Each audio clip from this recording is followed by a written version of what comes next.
Mume aliyeletwa na Mungu hawezi kuita guest usiku.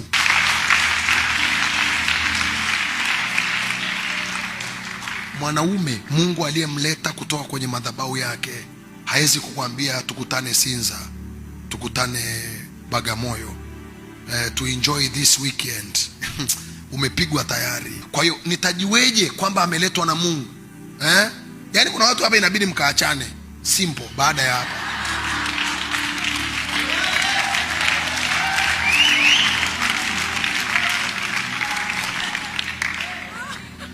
Hichi kizazi kinahitaji nyundo. Unatoa na sadaka za ukombozi, huwezi kumkomboa shetani. You cannot deliver Satan. Kuna maswali yanakuja unapokutana na mtu mara ya kwanza. Ni muhimu sana ujiulize swali la kwanza, nani kamleta? You must know anyone who is coming in your life, there is a force behind it. Either it is Satan or it is God. Kwa hiyo utajiuliza ni Mungu au shetani.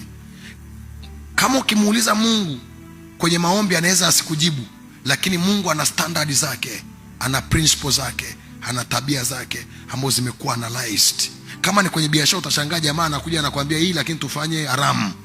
Unagundua huu mlango huu si wa Mungu. Ngoja nirudi mbele, nirudi nyuma kwanza, kwa sababu atanipeleka mahali pabaya. Mlango wa Mungu ukija umenyooka, atakwambia kuna 1, kuna 2, kuna 3, kuna 4, faida itakuwa hivi, hivi vitakuwa hivi, na tutafanya hivi na hivi, na akili yako nyingine na vitu vingine Mungu atakao kufundisha personal. Mume Mungu anakuletea ama mke Mungu anayekuletea hawezi kuangusha.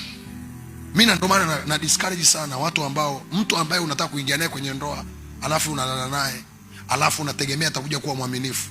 Pole sana. Kama kuweza kukunyima wewe,